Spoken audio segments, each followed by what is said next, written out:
calligraphie chinoise porte en elle l'expression de l'émotion qu'elle suggère. Parmi les différents styles, celui désigné herbe folle est l'un des plus évocateurs de l'émotion qui a porté la main du calligraphe. François Cheng. François Cheng, nom d'auteur en chinois qui embrasse l'unité. En transcription phonétique pinyin, Chen Baoyi, né le 30 août 1929 en Chine. Annan Chang est un écrivain poète et calligraphe chinois naturalisé français en 1971. En 2000, il reçoit le prix Roger Caillois pour ses essais et son recueil de poèmes Double Chant. En 2001, François Cheng reçoit le Grand Prix de la francophonie de l'Académie française. Le 13 juin 2002, il est le premier asiatique élu membre de l'Académie française. Il est membre du Haut Conseil de la francophonie. Ce style cursif, s'il nuit parfois à la lisibilité du texte, offre une plus grande liberté au mouvement.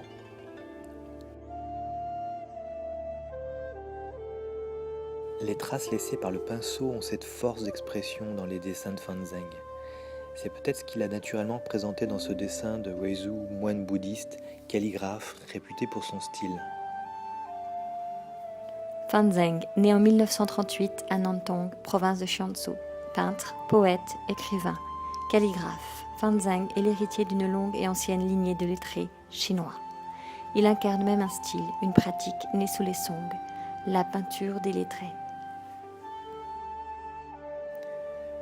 Nombreuses œuvres de Fan Zeng sont présentées dans ce magnifique ouvrage commenté par Sigéril Djavary, Le vieux sage et l'enfant. On y trouve plusieurs illustrations de Lao Tse sur un buffle avec un enfant, certainement en route vers la passe frontière. Toute la symbolique taoïste des personnages est présente. Le buffle est l'image même du quotidien que nous offre la vie sur Terre. Animal éminemment yin par son assise, les 4 sabots dans la boue ou dans les rizières chinoises. Il représente pour tout agriculteur à la fois la force motrice, utilisée lors des labours printaniers, la source d'engrais préservée pendant l'hiver passé dans les étables. Le buffle accompagne l'homme dans son existence avec la terre.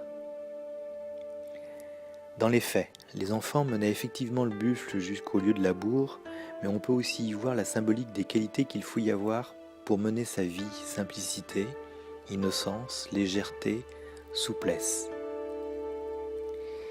Bien sûr, dans ces conditions, le vieil homme est épanoui. Il a gagné en sagesse et profondeur spirituelle.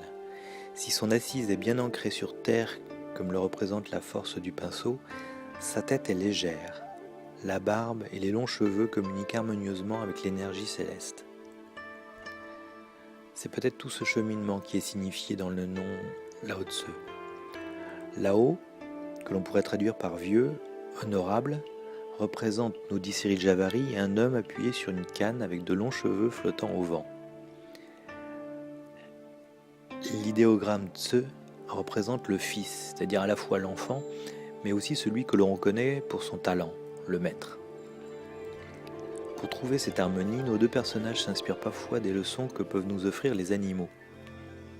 Le dessin du vieil homme semble parfaitement aligné entre ciel et terre, comme l'illustre son assise et son chapeau en forme de dôme comme le ciel.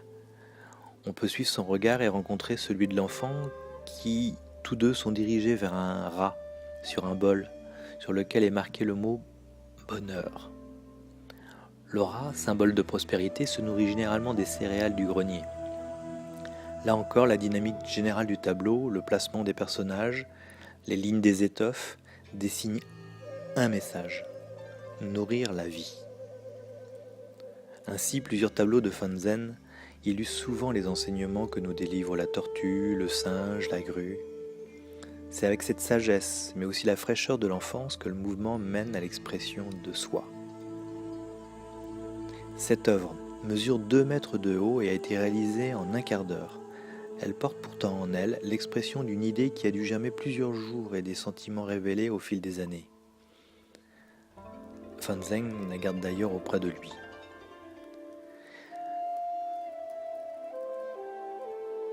Cyril Djavary préface le magnifique ouvrage de Fabienne Verdier, L'unique trait de pinceau, par cette phrase: « Une calligraphie est réussie ou bonne à brûler.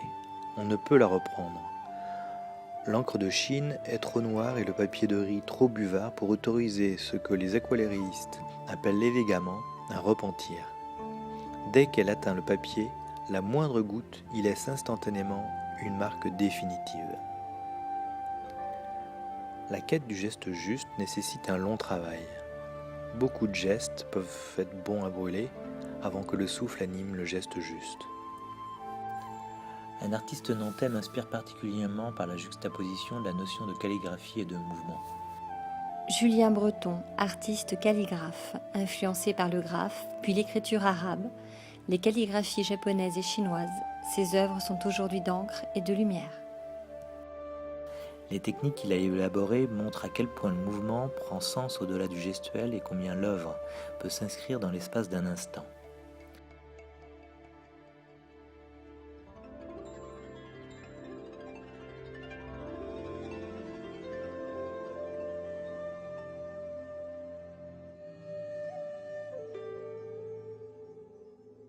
Pour reprendre l'une des phrases de son site web, l'encre devient lumière, le papier devient photographie, la calligraphie devient chorégraphie.